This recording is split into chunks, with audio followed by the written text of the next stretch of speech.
I'm Deedee Odell. Our family came to Rochester in 1981 and visited this church, Christ United Methodist. The women's handbell group was playing that day, and after the service, I approached Reverend Scoggin to see if I could play in the group. But I get ahead of myself. In 1958, the Lutheran Church in Brookings, South Dakota, received a set of handbells.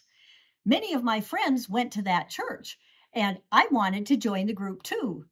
Well, the minister said, no, only Lutherans can play bells. I was quite disappointed. Fast forward to 1978, and our family had moved to Edmonds, Washington, a suburb of Seattle.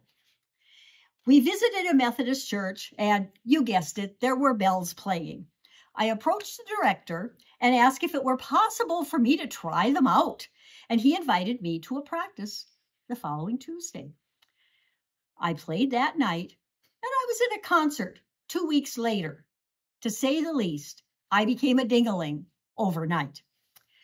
Joining a group at church brings joy, enriches our soul, and for me, was challenging also. I made many friends in the handbell community here at this church in Minnesota and around the country. In 1988, Reverend Scoggin suggested I direct a 6th grade girls' bell group. If you ever worked with Reverend Scoggin, you know that no is not a part of his vocabulary. Directing bells and working with youth enriched me, challenged me, and brought me a lot of joy. We traveled within Rochester and outside Rochester. They were all such loyal, devoted, talented young people. I was so proud of them, and so was the church. Before I retired in 2010, we had 5 bell groups with 60 ringers, 2nd graders through senior citizens. So this group has brought joy to my life, has enriched my soul, and challenged me along the way.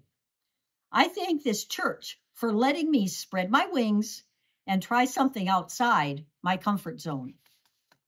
Handbells have been a rich tradition in this church since 1964. In 1965, the high school group traveled to Washington, D.C. by train to a National Handbell Festival and played in the National Cathedral. Many stories can be told about our handbells if they could speak.